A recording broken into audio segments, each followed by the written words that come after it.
Hi மக்களே, அனைவருக்கும் வணக்கம். இனிமேல் நம்ம சேனலில் தினம் ஒரு தகவல் நம்ம போட்டுட்ருப்போம். ஸோ இன்றைக்கான தகவல் என்னென்னு தெரிஞ்சுக்கலாமா? வாங்க வீடியோக்குள்ளே போகலாம். இன்றைக்கான தகவல் என்னென்னு பார்த்தீங்கன்னா, இந்தியாவின் முதல் இதய மாற்று அறுவை சிகிச்சை செய்த உலக புகழ்பெற்ற மருத்துவர் டாக்டர் செரியன் மறைவு. அதாவது கடந்த ஜனவரி 27 வந்து பார்த்தீங்கன்னா, இந்தியாவின் முதல் மாற்று அறுவை சிகிச்சை செய்த உலக புகழ்பெற்ற டாக்டர் செரியன் வந்து இறந்திருக்காங்க.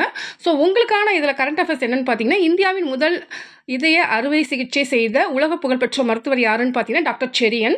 உங்களுக்கு இதை படித்த உடனே நம்ம பாட புக்கில் உங்களுக்கு என்னென்ன ஞாபகம் வரும்னு பார்த்தீங்கன்னா, நம்ம வந்து செயற்கை இதயம் பொருத்துவோம். அதுக்கு வந்து ஃபேஸ் மேக்கர்னு பேர்.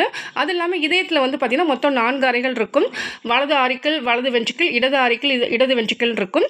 அது இல்லாமல் இதயத்தில் வந்து பார்த்திங்கன்னா பெரிகார்டியல் அப்படிங்கிற திரவம் வந்து நிரப்பியிருப்பாங்க. அது இல்லாமல் உங்களுக்கு வந்து பார்த்திங்கன்னா இதய அறுவை சிகிச்சை அப்படின்ன உடனே ஞாபகம் வர வேண்டியது ஓப்பன் ஹார்ட் சர்ஜரி வந்து ஞாபகம் வரும். அது இல்லாமல் ஓப்பன் ஹார்ட் சர்ஜரி வந்து பண்ணுறதுக்கு முன்னாடியே வந்து பார்த்திங்கன்னா ஆஞ்சியோன்னு ஒன்று பண்ணுவாங்க. ஆஞ்சியோன்னு பண்ணால் இதயத்தில் உள்ள அடைப்பெல்லாம் எடுக்கிறதுக்கான ஒரு வழிமுறை தான் ஆஞ்சியோ. ஸோ உங்களுக்கு வேறு எதுவும் தகவல் தெரியும்னா கண்டிப்பாக நம்ம கமெண்ட் செக்ஷனில் சொல்லுங்கள். Thank you, bye bye.